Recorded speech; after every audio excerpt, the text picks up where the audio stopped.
Last ક્લાસમાં લોગસની બીજી ત્રીજી ચોથી 3 ગાથા કરી હતી. બીજી ગાથામાં કેટલા નામ હતા? ચંદ્ર પ્રભુ સ્વામી સુધી 8 નામ. ત્રીજી ગાથામાં બીજા 8 નામ, એટલે 16 ભગવાન સુધી 16 નામ. અને ત્રીજી ગાથામાં બીજા 8 નામ. એક ગાથામાં 8 નામ છે. એક ગાથામાં 2 નામ. એટલે પણ ભગવાન 8 છે બધી ગાથામાં.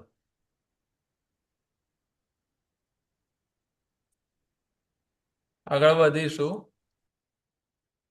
એવમ મએથી મએ અભિથુઆ.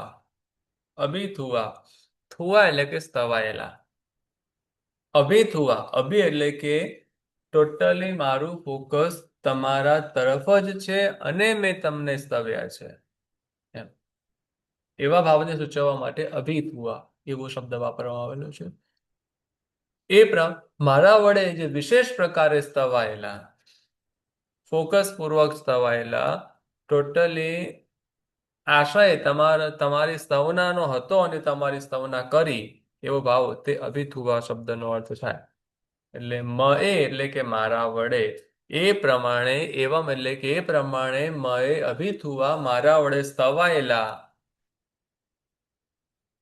પછી એક વાત પૂરી કરી, મેં જેમની સ્તવના કરી છે એવા ભગવાન. પછી બીજી વાત, વિહુય રયમલા, એ બીજી વાત છે. વિહુય રયમલા એટલે શું? રય એટલે કે રજ, મલ એટલે કે મળ, મળ એટલે કે મેલ, મેલ એટલે કે અશુદ્ધિ. વિહુય એટલે કે બહુ જ દૂર થઈ ગયું છે. જેમની મેલ અને રજ ખૂબ દૂર થઈ ગયેલી છે. જેઓનો મેલ અને જેઓની રજ, એટલે કે રજ એટલે શું? કર્મરૂપી રજ, અને મેલ એટલે કર્મરૂપી મેલ. તો રજ અને મેલ એમ બે શબ્દ કેમ વાપર્યા? તો કર્મ બે પ્રકારના હોય. કોઈક અનિકાચિત કર્મ હોય અને કોઈક નિકાચિત કર્મ હોય. કોઈક નબળા કર્મ હોય, કોઈક ચીકણા કર્મ હોય.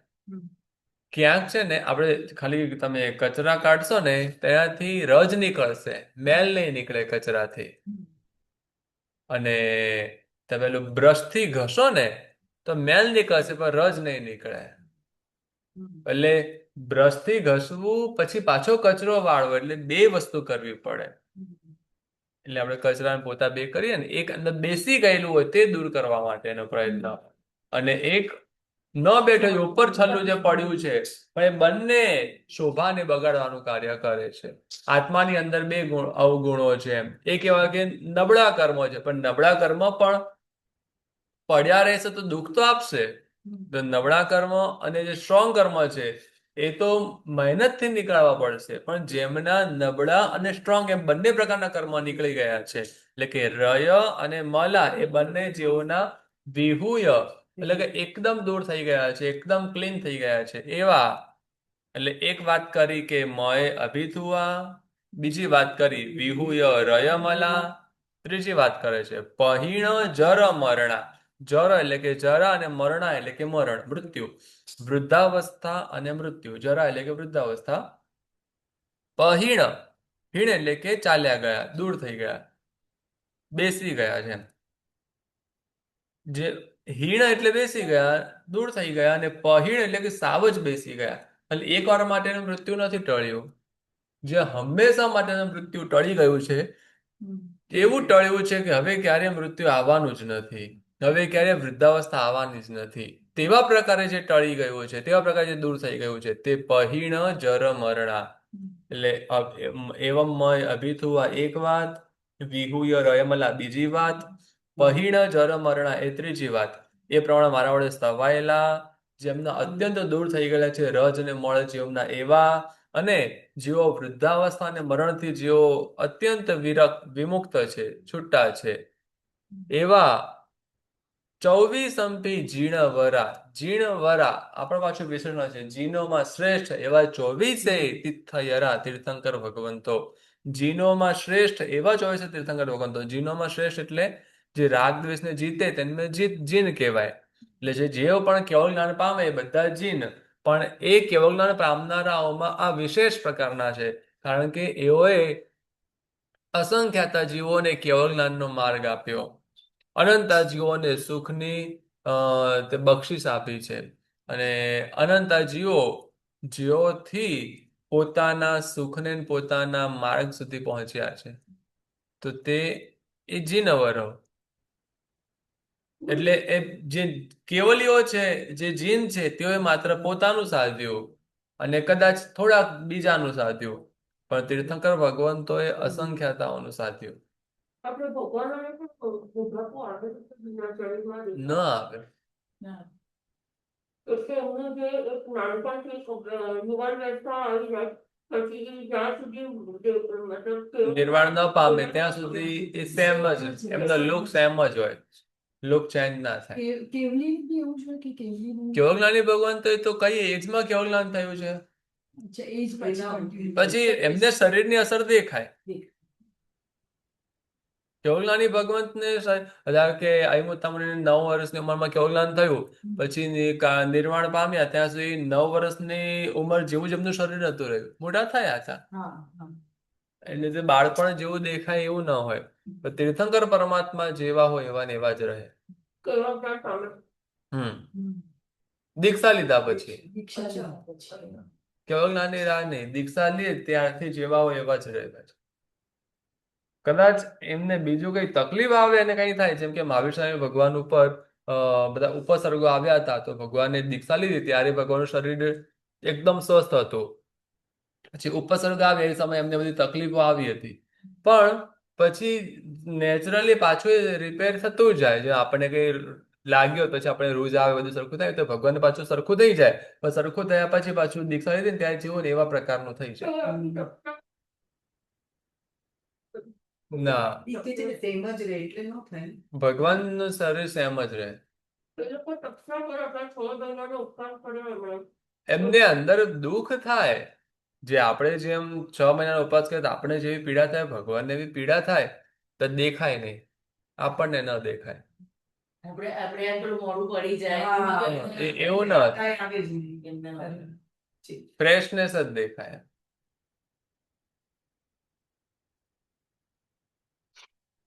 એવા તીર્થયરા એવા તીર્થંકરો જે જીનોમાં શ્રેષ્ઠ છે, જે તીર્થને કરે છે, તીર્થ એટલે કે તરવાનું સાધન આપવું, જેના દ્વારા તરી શકાય તે. જે બોટ બનાવે ને એ પણ તીર્થંકર કહેવાય. પણ એટલે યામાહા વગેરે જે કંપનીઓ છે ને પણ એ તરવાનું સાધન એવું આપે ખાલી પાણીમાં તરી શકીએ. કોઈ હવામાં તરવાનું સાધન આપે, પણ ભવમાંથી તરવાનું જે સાધન જે આપે ને તેમને તીર્થંકર કહેવાય. ભવમાંથી તરવાનું સાધન માત્ર જીનેશ્વર ભગવંતો એટલે કે ભગવાન જ આપે છે. તો એવા જીનોમાં શ્રેષ્ઠ એવા તીર્થંકર ભગવંતો 24 તીર્થંકર ભગવંતો મે પશ્યંતુ. તીર્થયરા અને મે એ બંને અલગ અલગ છે. મે એટલે કે મારા ઉપર, પશ્યંતુ એટલે કે પ્રસન્ન થાઓ, મારા ઉપર કૃપા વર્ષાવો.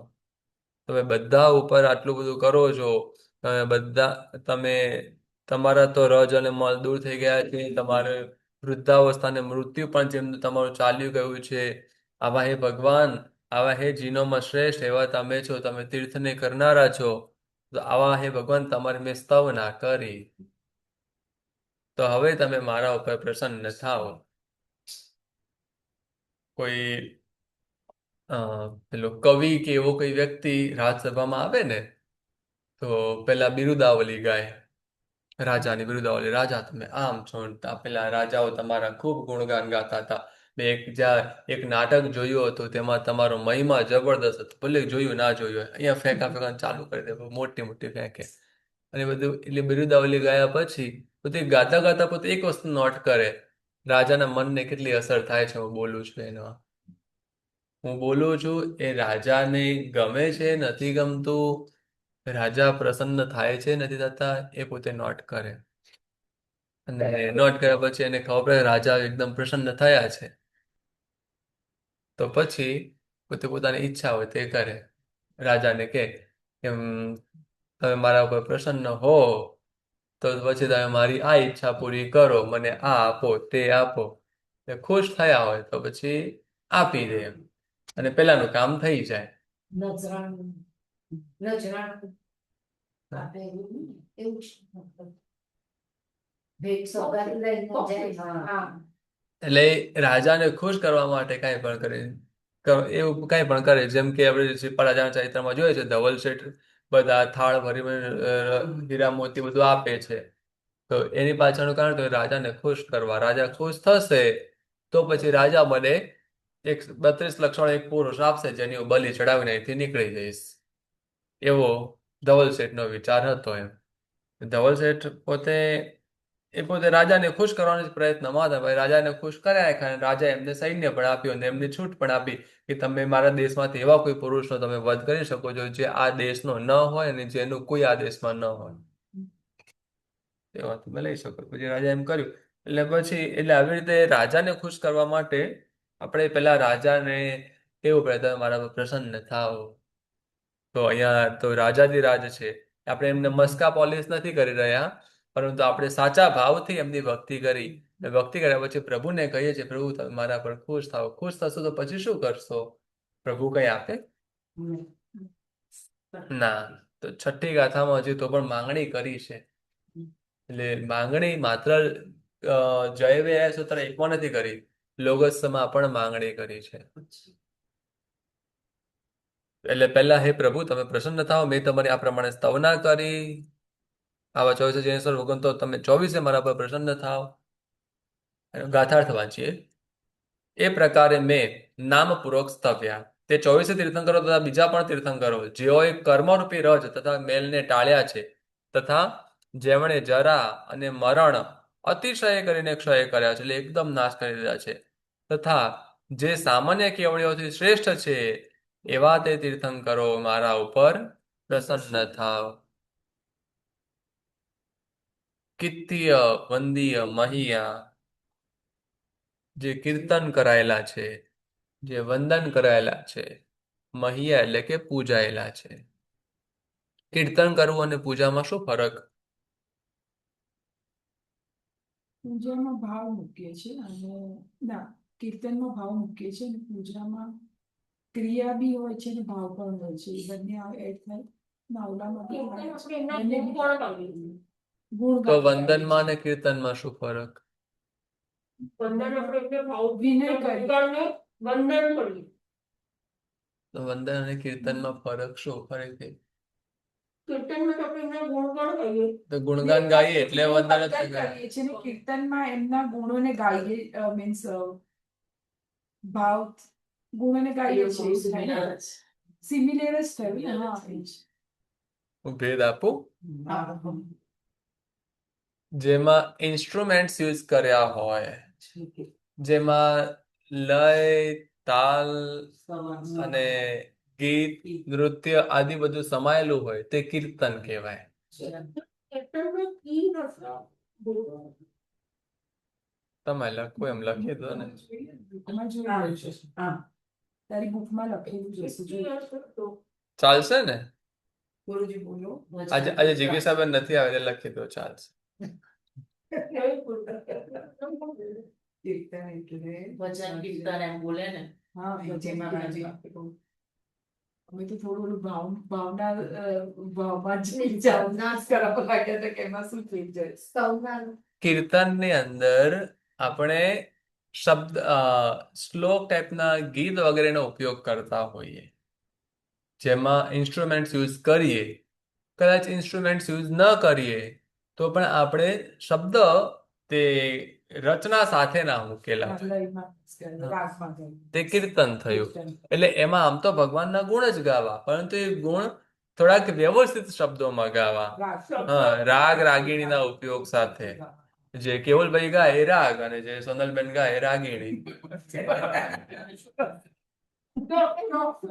હવે મેં રાગ રાગીણી બોલશું ગાના.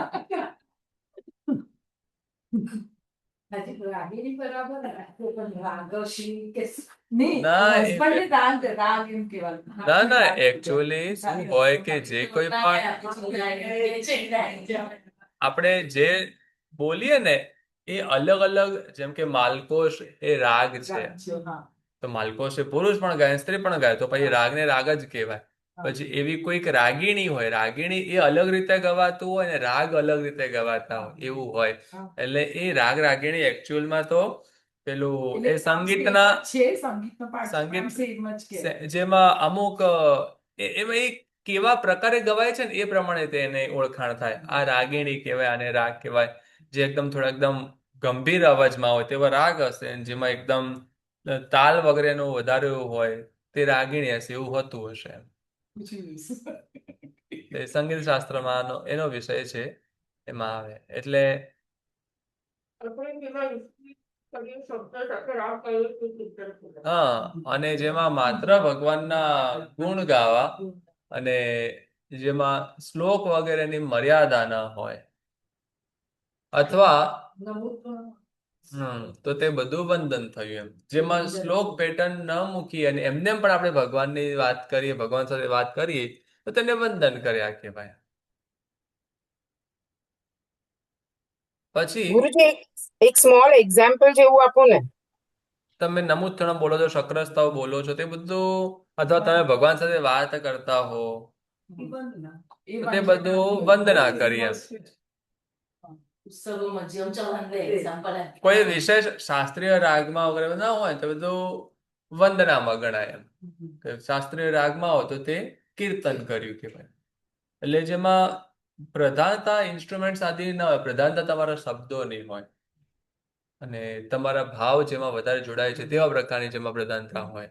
જેમ કોઈ ભાવયાત્રા, સંવેદના વગેરે છે તો તમે માઇન્ડથી સેટ હો કે આજે ત્યાં જઈને મારે કઈ બધો પૂજાની થાળી લઈને ઉભા નથી રહેવાનું, બસ મારે ખાલી બેસીને શબ્દો સાંભળવાના છે અને મારે ભાવમાં ડૂબવાનું છે. આવો એક માઇન્ડ આવું સેટ હોય તો તે એ વંદન થાય. તમે તમે એમને વંદન કરો છો, તેમાં તમારો ભાવ મુખ્યત્વે એમની સામે ઝૂકવાનો છે. કીર્તનની અંદર વારંવાર વંદન કરવું છે એવો શબ્દ ના હોય, એમની ગુણાવલી હોય, એમની બિરુદાવલી હોય, એવી બધી વાતો જેમાં રહેલી હોય તો તે કીર્તન. અને મહિયા એટલે કે પૂજા કરવી, જેમાં દ્રવ્યનો ઉપયોગ કરવામાં આવે તે પૂજન. પછી આમ તો નોર્મલી વંદનની અંદર કીર્તન અને પૂજનનો સમાવેશ કરી લઈએ, કે મહિયાની અંદર કીર્તન અને વંદનનો સમાવેશ કરી લઈએ, બધું એ ચાલે. આમ તો બંને થયું તો બધું ત્રણે આમ તો ભગવાનને ભક્તિમય જ થયું, પણ થોડોક અંદરનો પ્રકાર બદલાય ખરો. એટલે જે કીર્તન કરાયેલા છે, જે વંદન કરાયેલા છે, જે પૂજા કરાયેલા છે, લોકો એમનું કીર્તન કરે છે, લોકો એમને વંદન કરે છે, એમની પૂજા પણ કરે છે. એવા જે છે જે લોગસ ઉત્તમા સિદ્ધા, જેઓ આ જગતમાંથી શ્રેષ્ઠ પ્રકારે સિદ્ધ થયા છે, ઉત્તમ પ્રકારે સિદ્ધ થયા છે. સિદ્ધ તો થાય, પરંતુ ઉત્તમ પ્રકારે સિદ્ધ થવું તે એક વિશેષ વસ્તુ છે. કારણ કે ઉત્તમ પ્રકારે સિદ્ધ થાય એટલે કે હવે પોતે બીજા અસંખ્યોનો પોતે માર્ગ ખોલીને પોતે સિદ્ધ થયા. એક કોઈ મેસેજ લઈને આવવું અને સામેવાળાને પાવર બતાવો કે હું પણ કંઈક સામાન્ય વ્યક્તિ નથી. કોઈ સાથે ઝઘડો કરી દેવો, જેમ કે હવે છે ને, તમને ત્રિપૃષ્ઠ વાસુદેવનું ચરિત્ર ખબર છે તમને? ત્રિપૃષ્ઠ વાસુદેવ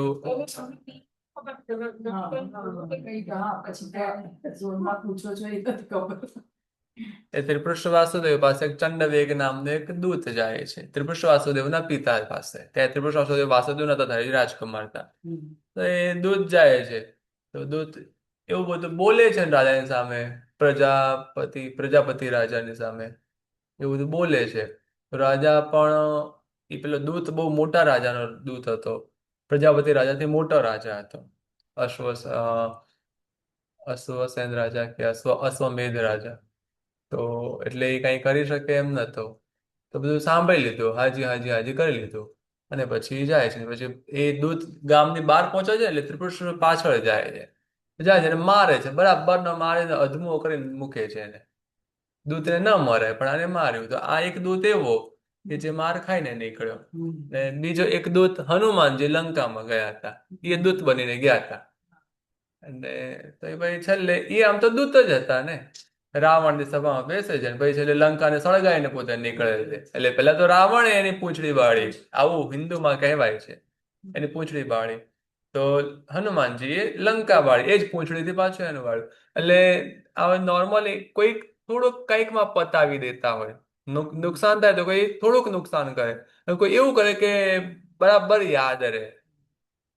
હા, એટલે ખરાબ એ બે રીતે થાય ને. એ તે સારું પણ બે રીતે થાય. જેમ ખરાબ બે રીતે થાય, એ તે સારું પણ બે રીતે થાય. અને ખરાબ બે રીતે થાય તો કોઈક માટે ખરાબ તો કોઈક માટે સારું પણ છે. જે પણ વસ્તુ બનતી હોય એ કોઈક માટે ખરાબ બનતી હોય, જેમ જીવ મોક્ષમાં જાય તો એ જીવ માટે સારું છે. સંસારના બીજા બધા જીવો માટે સારું છે કે હવે એ જીવ તરફથી કોઈ જીવને ક્યારેય પણ ભય નહીં રહે. હંમેશા એ જીવથી સંસારના સર્વ જીવો સુખી રહેશે, અભયને પ્રાપ્ત કરશે. એ જીવ મોક્ષમાં જાય, એક જીવ મોક્ષમાં જાય તો એક જીવ નિગોદમાંથી બહાર નીકળે, જીવ માટે સારું. પહેલા કર્મ માટે તે એના પંજામાંથી એક જીવ છૂટી ગયો અને એના માટે નુકસાન થઈ ગયું. મોહનીયનો મોહનીયનો પંજો નબળો પડ્યો તો એ મોહનીય માટે ખરાબ. એટલે બધી વસ્તુ એક બાજુ પોઝિટિવ હોય તો બીજી બાજુ નેગેટિવ પણ હોતી હોય છે. તો જે આમ સિદ્ધ થવું એટલે નોર્મલી તો એક જીવ સિદ્ધ થાય, એક જીવ મોક્ષમાં જાય. પણ ઉત્તમ પ્રકારે સિદ્ધ થવું એટલે શું? તો કે એ પોતે એકલા સિદ્ધ ના થાય, બીજા કેટલાયને સાથે સિદ્ધનો બનવાનો રસ્તો બતાવતા જાય. એટલે મોહનીયની તો હાલત ખરાબ કરતા ગયા હોય છે, એનો તો બિચારો ધંધો ચોપટ કરતા જાય. કારણ કે ઘણા બધા જીવો મોહનીયની એની જાળમાંથી છૂટી જશે.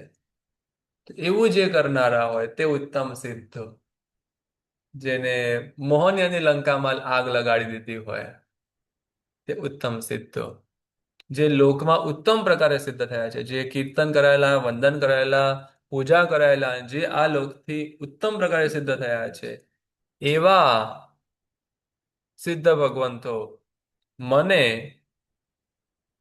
આરોગ્ય અને બોહિલાભમ, આરોગ્ય અને બોહિલાભમ ને આરોગ્ય રૂપી બોહિલાભમ, એટલે આરોગ્ય અને બોહિલાભમ વચ્ચે લાઈન કરી છે. એનો ભાવ એ છે કે બોધિલાભ રૂપી આરોગ્ય. બોધિલાભ, બોધિ એટલે કે સમ્યક્ત્વ, લાભ એટલે કે પ્રાપ્તિ. સમ્યક્ત્વની પ્રાપ્તિ રૂપી આરોગ્ય. બીમારી છે આપણી અંદર અને બીમારીથી સ્વસ્થ થવા માટે, સ્વાસ્થ્ય માટે શું જોઈએ? તો કે એવી દવા જોઈએ કે જેથી આપણને આપણી અંદર રહેલી બીમારી દૂર થાય. ને બીમારી દૂર થશે તો આરોગ્યની પ્રાપ્તિ થશે. એટલે આરોગ્ય કેન્દ્ર કહીએ ને એટલે શું? રોગ રહિતપણું એટલે આરોગ્ય. તો અહીંયા બોધિ લાભ વડે રોગ રહિતપણું થાય છે. બોધિનો લાભ થાય એટલે રોગ રહિતપણું એટલે કે આરોગ્યની પ્રાપ્તિ થાય. બોધિ લાભ એટલે શું? બોધિ એટલે કે બોધ, બોધ એટલે કે સમજણ, સમજાય એટલે કે સાચી શ્રદ્ધા. સાચી એટલે બોધિ લાભ એટલે કે સાચી શ્રદ્ધાની પ્રાપ્તિ. સાચી શ્રદ્ધાની પ્રાપ્તિ એટલે કે સમ્યક્ત્વની પ્રાપ્તિ, સાચાપણાની પ્રાપ્તિ. એટલે બોધિ લાભ એટલે કે સમ્યક્ત્વની પ્રાપ્તિ. આમ સ્ટેપ બાય સ્ટેપ અર્થ આગળ આગળ જઈને આ રીતે થાય. કહું છું તે સમજાય છે ને? એટલે સમ્યક્ત્વની પ્રાપ્તિ રૂપી આરોગ્ય નો લાભ થાવ, સમ્યક્ત્વ રૂપી આરોગ્યનો લાભ થાવ, બોધિરૂપી આરોગ્યનો લાભ થાવ. પછી બીજું શું થાવ? તો કે આ મને આપો, એટલે આરોગ્યનો લાભ આપો. અને બીજું વરમુત્તમમ સમાહિ, ઉત્તમ એવી સમાધિ આપો. સમાધિ પછી એક ખાલી ઉત્તમ એટલું નહીં કીધું, વરમ અને ઉત્તમ બે શબ્દ કીધા. બંનેનો અર્થ શ્રેષ્ઠ જ થાય. વર એટલે શ્રેષ્ઠ અને ઉત્તમ એટલે પણ શ્રેષ્ઠ. તો અતિશય શ્રેષ્ઠ એવો ભાવ છે, જેમાં અતિશય શ્રેષ્ઠ એવી સમાધિ આપો. નોર્મલી સમાધિથી કામ શું થશે? તો કે આપણે જીવતા સમરો, મરતા સમરો આપણે બોલીએ સમરો મંત્ર, એમાં આપણે બોલીએ છીએ કે મને છેલ્લે સમાધિ આપો. નવકાર મંત્ર સમાધિ આપો, આવો આપણે બોલીએ છીએ. મરતા પણ નવકાર મંત્ર મારા મનની અંદર રહેલું હોય, આવું આપણે ઈચ્છતા હોઈએ. પણ એ સમાધિથી કદાચ એક ભવ સુધરી જશે. પણ એટલી ઉત્તમ પ્રકારની સમાધિ આપો કે હવે એક ભવ માટે કામ ના પતે. હવે ત્યારે વંદન 24 ભગવાનના નામ લઈને કર્યા, 24 ભગવાનના ગુણ સાથે એમને વંદન કર્યા, આગળ આપણે એમના આટલા ગુણો ગાયા, કીર્તન કર્યા, વંદન કર્યા, પૂજન કર્યું, તો પછી હવે ફાયદો પણ તો મોટો થવો જોઈએ ને. જે ઉત્તમ પ્રકારે સિદ્ધ થયા છે, હવે રાજા મોટા છે, તો પછી માંગણી પણ તો મોટી કરાય. નાના ફળની ઈચ્છા મોટા રાજા પાસે ન કરાય. તો જે ઉત્તમ પ્રકારે સિદ્ધ થયા છે એવા તે પાછા એક નથી 24 ભગવાન છે. તો હવે એમને પાસે માંગણી પણ તો મોટી કરીએ. તો કઈ માંગણી કરી? તો કે સમાહિ વરમ ઉત્તમમ, શ્રેષ્ઠતમ ટોપ લેવલની સમાધિ મને આપો. ટોપ લેવલની સમાધિ એટલે તો જ્યારે કોઈ મોટા ઉપસર્ગ આવી રહ્યા હોય, જેમ કે કોઈ આત્મા સાધનામાં છે અને એ સમય તેમને ઉપસર્ગ આવે છે તો પણ એ ઉપસર્ગમાં સ્થિર છે અને કેવું જ્ઞાન પામ્યા. તો એ સમયે જે એમની જે સાધનામાં જે એમની સ્થિરતા હતી ને, એ વરમ ઉત્તમમ સમાધિ હતી, ઉત્તમ પ્રકારની સમાધિ હતી. તો એવી સમાધિની મને પ્રાપ્તિ થાવ. એટલે એવા સુધી ને ભાઈ, નાનાથી મોટી બધી મરણ ટાઈમ પર દુઃખ ના, સમાધિ એટલે સ્થિરતા. ડગી ન જવાનું આધિ ટાઈમ પર સમ હોવું એટલે સમાધિ. સમ આધિ, આધિ વ્યાધિ ઉપાધિ બોલીએ ને, આધિ એટલે શારીરિક પીડા, શરીરનું દુઃખ, અંદરથી આવતું દુઃખ એ આધિ. જે બહારથી શરીર ઉપર અંદર થતું દુઃખ, તો એ ઝાપડ મારી તો દુખે ને, તો એ વ્યાધિ થઈ. બીમારી કોઈ જગ્યાએ ફોડલા વગેરે થાય તો એ વ્યાધિ થાય. એ બધું વ્યાધિ. ઉપાધિ તો કોઈ દુઃખ આવે. હા, પણ એ શરીરનું દુઃખ ના હોય. તમારે પૈસાનું લોસ થઈ ગયું, તમારી પ્રોપર્ટી કોઈ હડપી ગયું, ગાડીનું એક્સિડન્ટ થયું, આવું કોઈ થયું. હવે આ જે બહારનું જે છે તેમાં તમને શરીરને નથી, પણ તમારી સંપત્તિને કે તમારા કોઈ જે છે એમને કંઈ થાય, અથવા તમારી એટલે કોઈ જેનાથી તમારા મનને દુઃખ થાય એવા પ્રકારની જે ઘટના બની, તો તે ઉપાધિ કહેવાય. ઉપાધિ એ બહારનું હોય, વ્યાધિ એ બહારથી શરીર પરનું હોય, અને આધિ મન જે દુખી રહ્યું હોય, શરીરની અંદરથી જે પીડા થઈ રહી હોય, આંતરિક જવાબ બહારની ઘટના નથી, અંદરનું જ કારણ છે, તેને આધિ. અંદર શરીરની અંદર તમારી આધિ, આધિ. અને આધિ વખતે સમ હોવું, વ્યાધિ વખતે સમ હોવું. બહારથી શરીરને બહારના ભાગમાં કઈ થવું તે વ્યાધિ.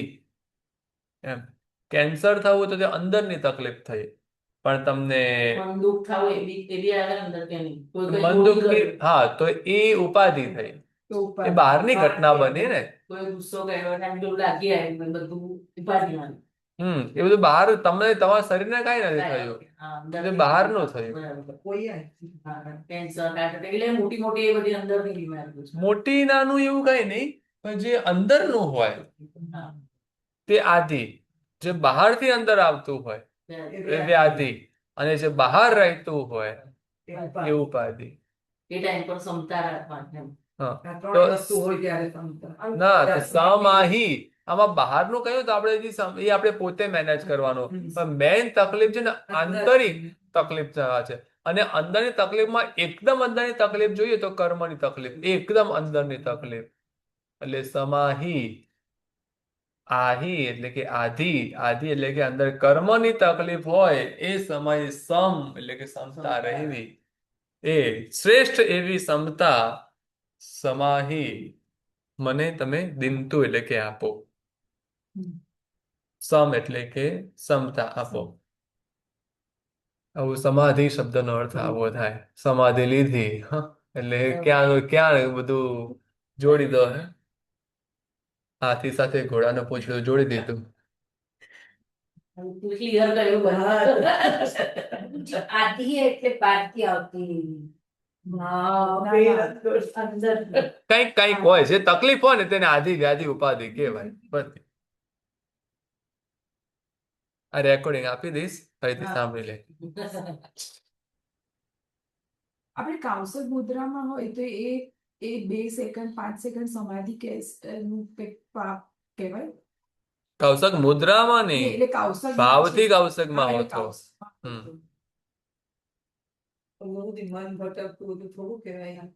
એ જ બોલ્યા, એ જ હું બોલીને એમને ક્લિયર કર્યું કે ભાવ બધી રીતે હતું.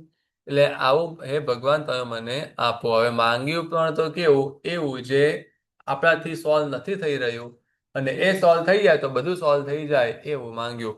હજી આગળ બીજી વાત કરી છે, પણ 5મી અને 6ઠ્ઠી કથા બરાબર સમજાય. આ પ્રમાણે મારા વડે સ્થવાયેલા જેમના રજ અને મળ એકદમ દૂર થઈ ગયા છે, જેઓના જરા અને મરણ અત્યંત નાશ થઈ ગયા છે, એવા 24 જિનેશ્વર ભગવંતો, એવા તીર્થંકરો મારા ઉપર પ્રસન્ન થાઓ. પ્રસન્ન થયા પછી મને કંઈક આપો. બરાબર ને? તો પહેલા તો એવું માંગ્યું કે જે હજી આપણે થોડુંક જ છે, બહુ વિશેષ નથી માંગ્યું. વિશેષ તો સીધું હજી છઠ્ઠી કથામાં, સાતમી કથામાં માંગી લેશું. કીર્તન કરાયેલા, વંદન કરાયેલા, પૂજન કરાયેલા હોય જે કોઈ પણ ઉત્તમ પ્રકારના સિદ્ધ ભગવંતો છે તે મને આરોગ્ય રૂપી બોધિ લાભની અને શ્રેષ્ઠ સમાધિની પ્રાપ્તિ કરાવો, એટલે મને આપો. ગાથાર્થમાં જોઈએ. જેમને ઇન્દ્ર આદિએ સ્તવ્યા છે, વાંદ્યા છે, પૂજ્યા છે અને જેઓ લોકને વિશે ઉત્તમ સિદ્ધ એટલે કે ભગવાન થયા છે, તેઓ મને આરોગ્ય, સમ્યક દર્શનનો લાભ અને પ્રધાન ઉત્તમ સમાધિ આપો. પ્રધાન એટલે કે મુખ્ય ઉત્તમ સમાધિ, મેન તો મને ઉત્તમ સમાધિ એમ એ માંગણી આમાં કરી છે. એટલે 3 વસ્તુની માંગણી કરી. એક આરોગ્યની માંગણી કરી, એક સમ્યક દર્શન લાભની માંગણી, અને ઉત્તમ સમાધિની માંગણી કરી. બીજી રીતે જોવા જઈએ તો 2 જ માંગણી થઈ. આ સમ્યક દર્શન રૂપી આરોગ્યની માંગણી. તો આજે તમે કીધું તો સપોઝ માંગવું છે ભગવાન પાસે, આપણે બેઠા તો ઉત્તમ પ્રકારની સમાધિ એવું માંગવાનું કે સમાધિ મરણ પ્રાપ્તિ થાય એવું માંગવાનું? ઉત્તમ પ્રકારની સમાધિ. એટલે ઉત્તમ હા, બોલવાનું. મરણ તો આવશે. મરણ તો આવવાનું જ છે, હા, એ તો તો fix જ મરણ છે. એટલે મરણ સમયે સમાધિ, સમાધિ મરણ એટલે એટલે તો ઉત્તમ બી એને એડ કરવું જરૂરી છે ને? તમે નહીં કરો તો પણ એ તમારા ભાવ ઉપરથી સમજાઈ જાય.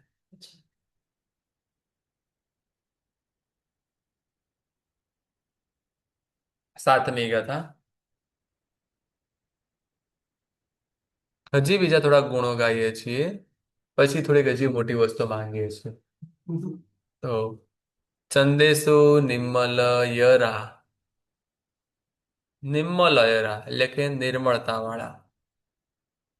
કેટલા નિર્મળતા વાળા? તો કે ચંદ એટલે ચંદ્ર, અને ચંદેસુ એટલે કે ચંદ્રના સમૂહો. ઘણા બધા ચંદ્રો, ઘણા બધા ચંદ્રો ભેગા થાય, મળે, અને એની જે નિર્મળતા હોય એ નિર્મળતાથી પણ વિશેષ જે નિર્મળ છે તે ચંદેસુ નિર્મળ યરા એટલે ચંદ્રના સમૂહો કરતા પણ વિશેષ નિર્મળ.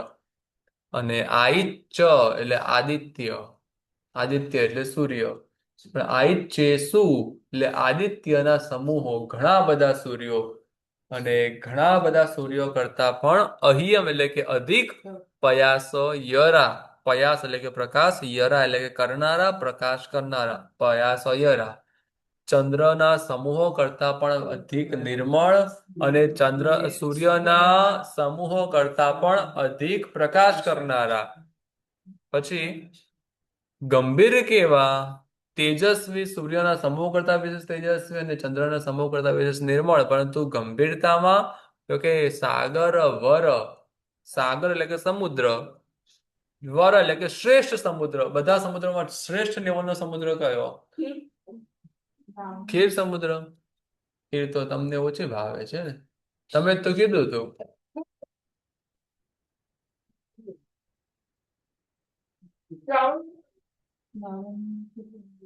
જેમાં બધી પ્રકારની માછલી લાવણ્ય એટલે તેજસ્વી.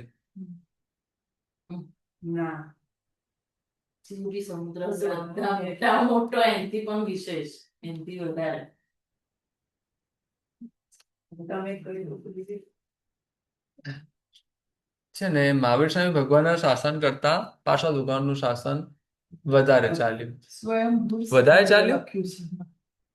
વધારે ચાલ્યું? મહાવીર સ્વામી ભગવાન કરતા પાર્ષદ ભગવાનનું શાસન વધારે ચાલ્યું? ના ગુરુજી, ના, ગુરુજી, પાછળના પાછળના તો 250 વર્ષ. 250 યર્સ હતું, 250 વર્ષ. હા. જાતની માણસોમાંનું શાસન હતું, જાતની એમનું શાસન. તો અત્યારે તો મારી સામે લોકો કેટલું વર્ષ? એક 0 વધી ગયું.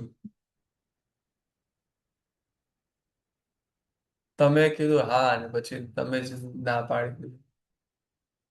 મેઘાબેન મને કન્ફ્યુઝ કરે છે આજે તો.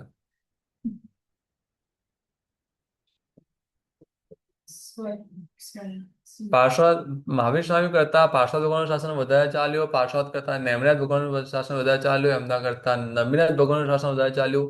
તો સૌથી વધુ શાસન કોનું ચાલ્યું? ઋષભદેવ. એ પહેલી વાતમાં હજી કન્ફ્યુઝ છો. આ કેમ હું આવું બોલું છું? બરાબર ને? પાર્શ્વનાથ પરમાત્માના શાસનનું 250 વર્ષ ચાલ્યું, તો 250 વર્ષ મોક્ષ ખુલ્લો હતો. ને મહાવીર સ્વામી ભગવાનનું શાસન આટલા સમયથી ચાલે છે, પણ સાચું તો મોક્ષ ખુલ્લો હોય ને ત્યાં સુધીનું જ ગણવાનું, એટલું જ ગણાય. તો મારી સ્વામીની છઠ્ઠે જંબુ સ્વામી ગયા ને હા, જંબુ સ્વામી ગયા પછી એટલે એ કઈ 89 યર્સ કે એવું કઈ, ના 89 યર્સ ને એટલું જ કંઈક હતું, 60 વર્ષ કે 62 વર્ષ એવું કઈ કેટલા વર્ષ હતા, એટલા વર્ષ સુધી શાસન ચાલ્યું. એટલે એમના કરતા મહાવીર સ્વામી ભગવાન કરતા 500 વર્ષ શાસન ઘણું વિશેષ ચાલ્યું ને, 250 વર્ષ. અને એનાથી પછી એટલે આગળ આગળ જે ટાઈમ જતો ગયો, જેમ રિવર્સમાં કરતા ગયા એમ શાસન બહુ મોટું મોટું મોટું ચાલ્યું. એવી રીતે સૌથી વધુ શાસન ઋષભદેવ ભગવાનનું ચાલ્યું. કેટલું? તો કે ઋષભદેવનું શાસન ચાલ્યું ને એટલા ભાગની અંદર બીજા અજિતનાથથી મહાવીર સ્વામી સુધીના 23 વગરનો થઈ ગયા. એટલું શાસન ઋષભદેવ ભગવાનનું ચાલ્યું. બીજાથી 23 ઋષભદેવ મરુદેવા માતાએ ખોલ્યા હતા, જંબુ સ્વામીએ બંધ કર્યા.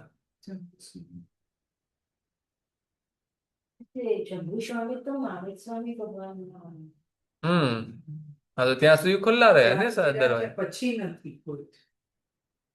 એટલે મરુદેવા માતા મોક્ષમાં ગયા ત્યારે મોક્ષ શરૂ થયો અને પછી અસંખ્ય જીવો મોક્ષમાં ગયા. મોક્ષમાં ગયા પછી જંબુ સ્વામી છેલ્લા મોક્ષમાં ગયા. મોક્ષે જાય પછી એવા જીવન પેદા ન થયા કે મોક્ષે જાય.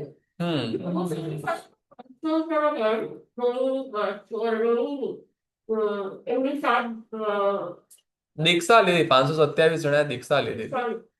મોક્ષ મોક્ષ એક જ રહ્યા.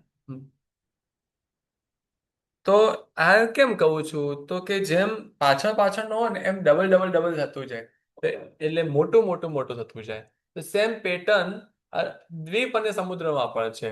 જંબુદ્વીપ 1 લાખ છે ને એના કરતા ડબલ લવણ સમુદ્ર, એના કરતા ડબલ કાળો ધાતકી ખંડ, એના કરતા ડબલ કાળોદરી સમુદ્ર, એના કરતા ડબલ પુષ્કરાવર્ત દ્વીપ, એના કરતા ડબલ પુષ્કરાવર્ત સમુદ્ર. એવી રીતે ડબલ ડબલ ડબલ સાઈઝનું થતું જાય. તો ડબલ ડબલ થતા થતા સૌથી છેલ્લો સમુદ્ર છે સ્વયંભૂ રમણ સમુદ્ર. એની સાઈઝ કેટલી? તો જેમ ઋષભદેવ ભગવાનનું શાસન સૌથી મોટું ચાલ્યું ને તે સ્વયંભૂ રમણ સમુદ્રની સાઈઝ સૌથી મોટી એટલે કેટલી? તો એ 50%. 50% એટલે તો કે એક રાજલોકનો આખો તીર્છાલોક છે. એક રાજલોક મોટો છે. પહોળાઈ કેટલી? એક રાજમાં અડધા રાજનો સ્વયંભૂ રમણ સમુદ્ર થાય. 50% પાણી છે. સ્વયંભૂ રમણ સમુદ્રની સાઈઝ 50% છે. બાકીના બધા બીજા 50%માં 50%માં બીજા બધા દ્વીપ અને સમુદ્રનો સમાવેશ થઈ જાય. જ્યાં ઋષભદેવ ભગવાનનું શાસન 50% અને બાકીના 50%માં અજિતનાથથી મહાવીર સ્વામી સુધીનું. એવી રીતે આ પણ સ્વયંભૂ રમણ સમુદ્ર 50%, એટલે કેટલો મોટો સમુદ્ર થઈ ગયો. મોટો મોટો ડબલ ડબલ ડબલ થતું જાય ને, એટલે શાસન પણ ડબલ ડબલ ડબલ સાઈઝમાં હતું. એમાં પહેલું શાસન સૌથી મોટું. એટલે આપણે ડબલ કરો એટલે જે સૌથી છેલ્લું જે પણ હોય ને એ એના પછીના બધા તેના 50%માં આવી જાય, એના કરતા અડધામાં તે બધા આવી જાય. એવી રીતે થાય. 1 ના 2, 2 ના 4, 4 ના 8, એટલે આ 8 છે તો પેલા બધા 4માં બધા આવી જાય.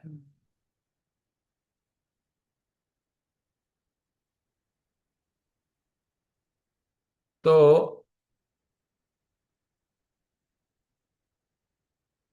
એટલું સમુદ્ર એટલે સ્વયંભૂ સમુદ્ર સૌથી મોટો, તો એ સમુદ્ર જેટલો ગંભીર છે એની અંદર હવે લવણ સમુદ્રનું પાણી જાય તો જા કરતા કરતા લવણ સમુદ્રમાં એટલી ગંભીરતા છે કે લવણ સમુદ્ર છલકાય નહીં.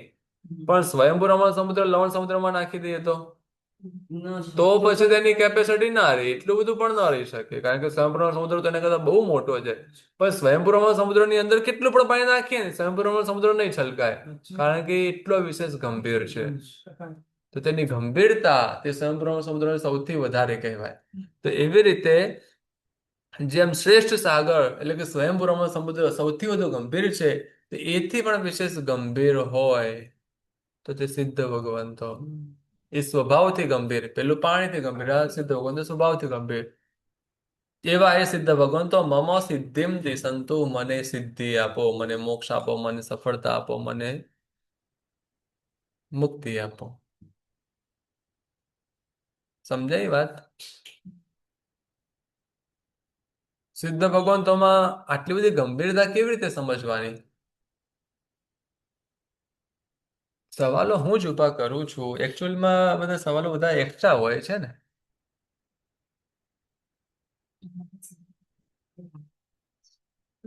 Confirm. સવાલ પૂછે તો અમને બહુ બેઝિક લેવલ તમારું બધું level up નથી થયેલું. અમે બાળ જીવન મેં શું સવાલ પૂછ્યો? દાદા, તમે કીધું કે ગંભીરતા કેવી રીત છે? હા, હા. સિદ્ધ ભગવંત આટલા ગંભીર કેવી રીતે? કર્મને તમે હા. છે ને મહાવીર સ્વામી ભગવાનના 10 શ્રાવકોનું ચરિત્ર જ્યારે કહ્યું હતું ને હમણાં સવારના પ્રવચનમાં વચ્ચે લીધું હતું, ત્યારે એમાં આવ્યું હતું કે આણંદ શ્રાવક ધ્યાનમાં હતા ને તે આણંદના મોટા પુત્રને પછી એમણે તે બધું કાર્યભાર બધું સોંપીને પછી પોતે 11 પ્રતિમા વહન કરી હતી. પોતે શ્રાવકપણાના ઉત્તમ જે નિયમો છે ને 11 પ્રતિમા તે પોતે વહન કરી. તો એની અંદર એક દેવ એમની પરીક્ષા કરવા આવે છે અને પરીક્ષા દરમિયાન એમના મોટા દીકરાને સામે લાવે છે અને કહે છે કે તું હું તને આપું છું તું લઈને તું ખુશીથી તું તારો સંસાર સુખ ભોગવ, નહીતર પછી હું તારા દીકરાને મારી નાખીશ. તો પેલો આનંદ શ્રાવક પોતે કઈ જવાબ નથી આપતા. તો પેલા દીકરાને લાવે છે અને પછી તેની સામે જ તેના ટુકડે ટુકડા કરી નાખે છે. આવું એમાં કહ્યું હતું, બરાબર ને? પછી તો પણ ધ્યાન નથી આપતા. પછી તેના માતા પિતાને લાવે છે, પછી એમને મારી નાખે. આખું બધું લોહી લુહાણ બધું કરી દીધેલું હતું. તો આવું જે ઘટના બને તો એ સમયે પણ એ સમયે મનની સ્થિરતા રાખવી કેવી મુશ્કેલ. જ્યારે કે પોતાનું કોઈ કંઈ આવું કંઈ થઈ રહ્યું હોય, પોતાનું જ કોઈ વ્યક્તિ છે ને એની સાથે કંઈ થઈ રહ્યું છે, જો કે એણે એમનો પહેલેથી ત્યાગ કરી જ દીધેલો હતો. પહેલેથી મારે પાછો હું ઘરમાં આવવાનો નથી, હું મારી સાધનામાં જ રહીશ આ જીવન, પરંતુ છતાં પણ એમણે એમના પ્રત્યે મોહ તો હતો ને, એટલે રહી ગયું ને. તો હવે ભગવાનને તો સંસારમાં કોની સાથે ક્યારે શું સંબંધ હતો બધી જ ખબર હોય. ભગવાનના આ એમના પુત્ર હતા, આ એમના પત્ની હતા, આ એમના ભાઈ હતા, એમના બેન હતા, એમના માતા હતા, બધું જ એમને બધા જ સંબંધો સામે દેખાઈ રહ્યા હોય. અને હવે એ જીવો ભયંકર પીડા ભોગવી રહ્યા હોય, નરકની પીડાઓ. અને કોઈ જીવ ભગવાનને છેતરવાનો પ્રયત્ન કરીને પછી પોતે બીજા એવા કોઈ બધા જે અનાચારણો બધા સેવી રહ્યો હોય, એ ભગવાનને ચોખ્ખું દેખાઈ રહ્યું હોય. કોઈક જીવ પાપ કર્મ કરીને મૃત્યુ પહેલા એનું આયુષ્ય પોતે પાપ ન કર્યું એ સમયે બંધાઈ જવાના કારણે દેવલોકના પાછા દિવ્ય સુખો ભોગવતો હોય. ભવિષ્યમાં ભલે પાપ ભોગવશે પરંતુ અત્યારે તો એના દિવ્ય સુખો ભોગવી રહ્યો હોય. આ બધું જ એમને સામે દેખાઈ રહ્યું હોય અને છતાં એમના મનની અંદર આંશિક પણ ફરક ન પડે ને, તો આ ગંભીરતા એ સાગર કરતા વિશેષ કહેવાય. જ્યાં કાંઈ પણ બની રહ્યું છે, કેવું પણ બની રહ્યું છે, નરકના અસંખ્ય જીવો જે ઘોરાથી ઘોર વેદના ભોગવી રહ્યા છે ને, એ વેદના એમને પ્રોપર સમજાઈ રહી હોય, એમને એ દેખાઈ રહી હોય કે આ વેદના કેવી છે, એનો અહેસાસ પોતે સમજી શકતા હોય. ખાલી વેદના સમજવી એટલું નહીં. ક્યાંક એવું બને કે તમે રસ્તામાં જઈ રહ્યા છો અને તમારી આગળ 2 ગાડી જઈ રહી છે, 2 ગાડી આમ સામે આવતા 2 ગાડી અથડાઈ અને ભયંકર એક્સિડન્ટ થયો, તમારી નજરની સામે બન્યો, તો એ સીન પછી આપણાથી ભૂલાય નહીં. કદાચ એવું બને કે આપણને તાવ આવી જાય, આપણી તબિયત બગડી જાય, લૂઝ મોશન થઈ જાય, ઘણું બધું થઈ જાય. આપણે તો કંઈ જ નથી કર્યું, આપણી સાથે આપણા શરીર ઉપર તો કંઈ ઇફેક્ટ થઈ જ નથી. આપણા મનની અસર શરીર ઉપર એટલી બધી ભારે પડી જાય કે આપણી તબિયત બગડી જાય. કેમ એવું થાય? કારણ કે એ જે બન્યું છે ને, એ બનેલી ઘટનાને આપણે પચાવવા માટે આપણે સમર્થ નથી. આપણું શરીર કે આપણું મન કે આપણે પોતે આવું બધું થવા છતાં આપણે એવા ને એવા ભાવમાં રહી શકીએ, એવા આપણે નથી થઈ શકતા. તો સિદ્ધ ભગવંતો પોતે પોતાના સુખની અંદર સ્થિર કેવી રીતે રહી શકે જ્યારે સંસારની અંદર જે જીવો જેવું દુઃખ ભોગવે છે બધું જ એમને પ્રોપર સમજાઈ રહ્યું હોય. આપણને તો પેલો જીવ કેવું દુઃખ ભોગવ્યો છે ને એ તો દેખાયું નથી હજી. ગાડી પેક હોય ને અને આમ એક્સિડન્ટ થયો છે એટલે બહારથી ગાડીના ટુકડા થઈને આપણને દેખાય ને, કાચ ફૂટી ગયો ને આમ બધું અથડે બધું દેખાય, પણ અંદર રહેલા માણસને કેવી પીડા થઈ છે એ તો આપણે જોવા ગયા ન હોઈએ, આપણે નજીકથી જવાની આપણી હિંમત પણ ન જાગે. તો પછી તો પણ આપણી હાલત ખરાબ થઈ જાય. ભગવાનને તો એને કેટલું દુઃખ થયું છે એ પણ દેખાતું હોય ને, એનું શરીર કેવા પ્રકારનું થઈ ગયું છે એ પણ દેખાય, બધું જ દેખાવા છતાં પણ એમનું રૂવાડું ન ફરકે ને, આ સાગરવર ગંભીરતાની નિશાની. આ ખાલી એક દુઃખની વાત નથી. સુખમાં તમને ખબર પડે કે તમારી આજુબાજુ વાળાને તમારા કરતા ઘણી બધી વધારે સંપત્તિ છે અને તમારા કરતા વધારે સિમ્પલ જીવન જીવે છે, પછી તમને શું થાય કે યાર આટલો બધો રૂપિયાવાળો છે તો આપણે ક્યારે થશું? આપણને એવી ઈર્ષ્યા થાય ને, મનમાં થાય કે આટલી બધી સંપત્તિ, અરે હું તો આ કામ કરવાના ખાલી 50 રૂપિયા લેતો, આ લોકો 5,000 માંગે છે તો પણ આ લોકો આપી દે છે. તો મેં તો બહુ ખોટામાં મેં તો નુકસાન કર્યું. આ કામ મેં 50માં કરી દીધું, આ તો બહુ ગાંડા જેવું કર્યું. હવેથી તો હું આ કામ કરીશ જ ને. પછી કર્યું એનું શું એ ન સહન થાય આપણાથી, કે મને તો સાવ 4,950માં હું તો ઠગાયો, નાની રકમમાં નહીં. એ કામ સાવ 50 રૂપિયામાં કરી લીધું. ત્યારે આપણને આવું બહુ દુઃખ થાય. એટલે જે સુખ મળી રહ્યું હોય ને, એ સુખ કોઈને સુખ દેખાઈ રહ્યું હોય, કોઈનું દેખીતું સુખ આપણને જોઈને આપણને પણ એમ થાય કે ના, આવું સુખ મને જોઈએ, મારેથી આ સુખ મને કેમ રહી જાય. ત્યારે આપણને એવી પણ લાલસા જાગે. દેવલોકના જે દિવ્ય સુખો છે ને, સિદ્ધ ભગવંતે એ પણ લાઈવ દેખાતા હોય, બધું જ દેખાતું હોય. જે કંઈ પણ છે બધું જ દેખાતું હોય, બધું જ સમજાતું પણ હોય, બધું જ ખબર છે, અને છતાં પણ કોઈ પણ પ્રકારે કાંઈ પણ એમના મનની અસર બદલાય નહીં, એમના મનના ભાવો ન બદલાય, પોતે તો પણ પોતાના સ્વભાવમાં સ્થિર રહે ને, એ સાગરવર ગંભીરતાની ઓળખાણ છે. એટલે આવા તે સ્વયંભૂમાં સમુદ્ર કરતા પણ વિશેષ જે ગંભીર છે, તેવા હે સિદ્ધ ભગવંતો, મને પણ સફળતા આપો, મને પણ સિદ્ધિ આપો. ના ના બદલે મૌન્ય કર્મ જેમનો નાશ થઈ જાય, એમના ભાવ ન બદલાય, કે અજ્ઞાની ભગવંતોનો પણ મૌન્ય કર્મ નાશ થઈ ગયો હોય. એટલે કે આપણે લોગસમાં છે, તાવસદમાં આપણે અમુક છેલ્લે પૂરા કરવાના, પછી એલા સાગર ચંદ્ર સુધી મિલેલા સુધી એ ભાવ એના હિસાબે માંગવાનું નથી. એટલે ના, ત્યાં એની પાછળનું કારણ માંગવાનું નથી એવું નથી. એની પાછળનું કારણ છે ત્યાં 25 શ્વાસનું ધ્યાન કરવાનું છે. ધ્યાનના હિસાબે શ્વાસો. એટલે આવા સિદ્ધ ભગવંતો મને સિદ્ધિ આપો.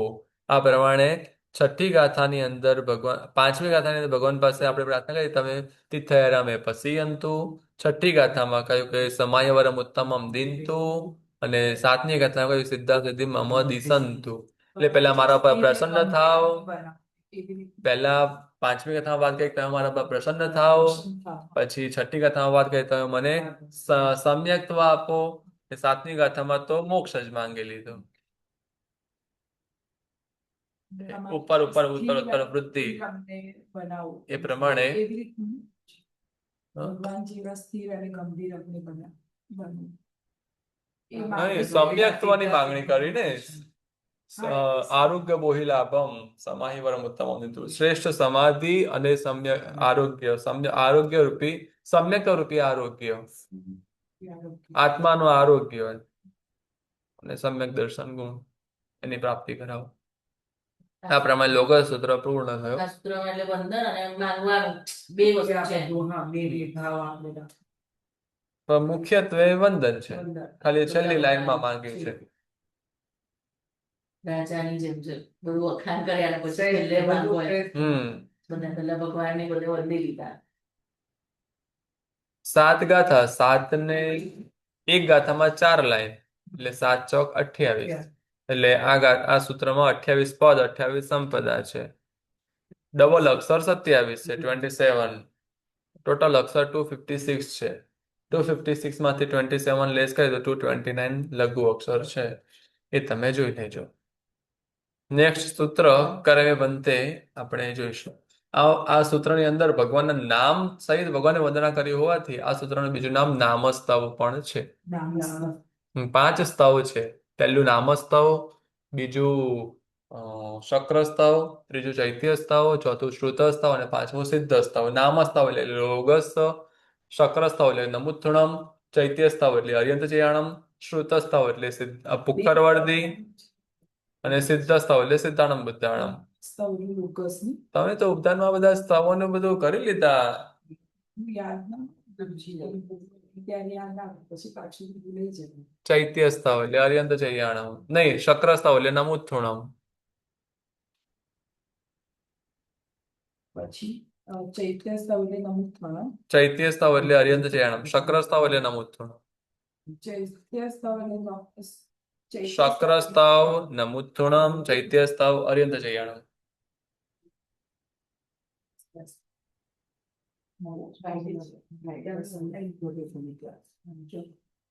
ગુરુજી શાળામાં તમે PDF ચોપડ બનાવો? હા, એ બાકી છે. એ હું ક્લાસમાં શેર કરીશ. ગુરુજી પણ એટલા બધા નામ છે હવે આમ આખું તમારે અત્યારે ફરીવાર વાંચ્યા કરું તોય મને કેટલા નામ યાદ નથી રહેતા. પણ ગુરુજી મને લાગે છે જ્યારે સંતીના છોકરાનો જન્મ થશે ને પછી ઇન્ટરેસ્ટિંગ થશે. આપણે છે ને કોઈ પણ વાત આમ ચૈત્ર છે ને, ચૈત્ર ખાલી એક વ્યક્તિની એક સિમ્પલ કથા નથી હોતી. બહુ બધા એની character. આખી દુનિયા આપણે આપણા વિઝ્યુઅલાઇઝેશનમાં લેવી પડે. ત્યારે ખાલી એક વ્યક્તિના જેની સાથે જે પણ ઘટના બધી બધાને આપણે ઓળખવા તો પડે. કોઈ પણ એક સિરિયલ વર્ષ ચાલુ પછી બીજા 4 લાવી દો, બીજા 4 ને મૂકીને પાછા એમાંથી બીજા 4-5 લાવી દો. તો પહેલા વાળો એટલું ભૂલી જ- હા. અરે હું તો વાંચવા બી ગયું નહીં તો મને કઈ ખબર જ નહીં પડે તો બધું પણ કેટલું વાંચ્યું તો મને નામ યાદ રાખવા દે પડે નામ બધા નામ યાદ. કેટલા નામો ને એવા નામો બહુ આવે જ નામ છે હા. કે યાદ જ ન રહે. જય સાંભળી. પણ બહુ મજા આવશે. અને આ વખતનો ક્લાસ તો બહુ ઓર્ડિનરી, એક્સ્ટ્રા ઓર્ડિનરી છે આ વખતનો ક્લાસ. રિવિઝન માટે મૂકી દેજો ને પછી શું મૂકી દઉં? એમનું પણ રેકોર્ડિંગ તમે જે મેસેજ કરે છે એમને મોકલો છો. સાથી ત્યાં ના ના એવું બધું યાદ રાખ મારે મારે યાદ રાખ. મેસેજ કરજો, મોકલી આપીશ. પાઠ પૂર્ણ કરીશું સૌ સાથે મળીને સર્વમંગલ બોલીશું. સર્વમંગલ માંગલ્યમ સર્વકલ્યાણ કારણમ પ્રધાનમ સર્વધર્માણામ જૈનમ જયતિ શારદમ. પ્રણામ ગુરુજી. પ્રણામ ગુરુજી. પ્રણામ. પ્રણામ ગુરુજી. જી બોલો. નામસ્તવ, ચક્રસ્તવ, ચૈત્યસ્તવ અને સ્ત્રુતસ્તવ. હજી તમે એક કંઈક બોલ્યા ને? સિદ્ધસ્તવ સિદ્ધાણમ બુદ્ધાણમ. ઓકે, સિદ્ધસ્તવ. ઓકે ઓકે ગુરુજી. પ્રણામ. પ્રણામ. સિદ્ધાંત